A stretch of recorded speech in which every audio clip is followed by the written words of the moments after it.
Donc nous sur notre exploitation, on a essayé d'intégrer une notion un peu écologie, énergie, économie d'énergie. Donc on a mis en place une chaufferie à plaquettes où on produit de l'énergie donc à 3 ou 4 km autour de l'exploitation, du bois déchiqueté et qu'on utilise pour le chauffage de l'eau de la fromagerie de la salle de traite, le chauffage des pièces et le chauffage de 2 maisons d'habitation qui sont attenants à l'exploitation. Nous avons aussi pour projet de mettre en place du photovoltaïque sur notre bâtiment pour essayer d'effacer un peu notre consommation énergétique, notamment due au frigo et machines à traire, ainsi de suite, tout le matériel électrique sur notre exploitation. Et nous avons un séchage en grange qui utilise de l'énergie solaire aussi pour chauffer l'air, qui nous permet de sécher le foin pour le stockage hivernal.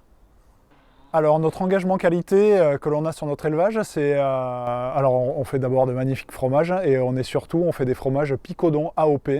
Donc voilà, on est à peu près 160 producteurs de fromages Picodon, dont à peu près 80 fromagers comme nous. Alors comment on fabrique un Picodon? D'abord un Picodon, c'est un fromage de chèvre au lait cru de chèvre. Qui doit avoir au moins 8 jours d'affinage en cave, mais avant ça il va rester un jour dans ma cuve en acidification, un jour sur mes tables à égoutter où on va le retourner saler une première fois, démouler le lendemain et saler la deuxième face. Ensuite il va rester quelques jours en ressuage dans ma salle de fabrication, puis chez nous il va passer 2 jours dans notre séchoir et après au moins 8 jours en cave pour devenir un magnifique petit Picodon. Alors nous, nos chèvres, elles produisent pas toute l'année, elles mettent bas entre le mois de février et le mois de mars, où elles démarrent leur lactation, où ça va doucement monter.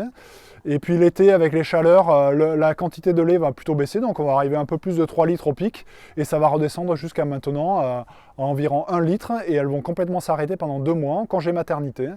Et donc du coup, nous on essaye toute l'année de pouvoir commercialiser nos fromages, mais quand on n'a plus de lait, on tombe souvent en panne. Alors on fait beaucoup de tomes de garde en ce moment, à l'automne et au printemps aussi, où on a moins de clients et on a beaucoup de lait, et du coup ce qui nous permet de les garder, soit de commercialiser l'été quand on a beaucoup de monde, ou l'hiver quand on n'a plus de lait.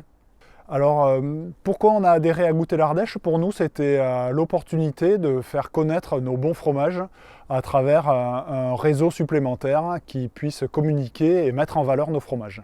Alors l'été, c'est sûr qu'on organise des visites tous les jours de juin à septembre. Après, hors saison, c'est un peu plus compliqué. On est quand même beaucoup plus occupé. Dans un premier temps, c'est d'expliquer notre travail et puis de donner un peu une autre image de l'agriculture, ce que souvent les gens de la ville peuvent avoir. On voit souvent, ils sont assez surpris de l'ouverture d'esprit de l'équipe, des moyens qu'on met en place pour travailler différemment et puis qu'on arrive à vivre dignement de notre métier en fait.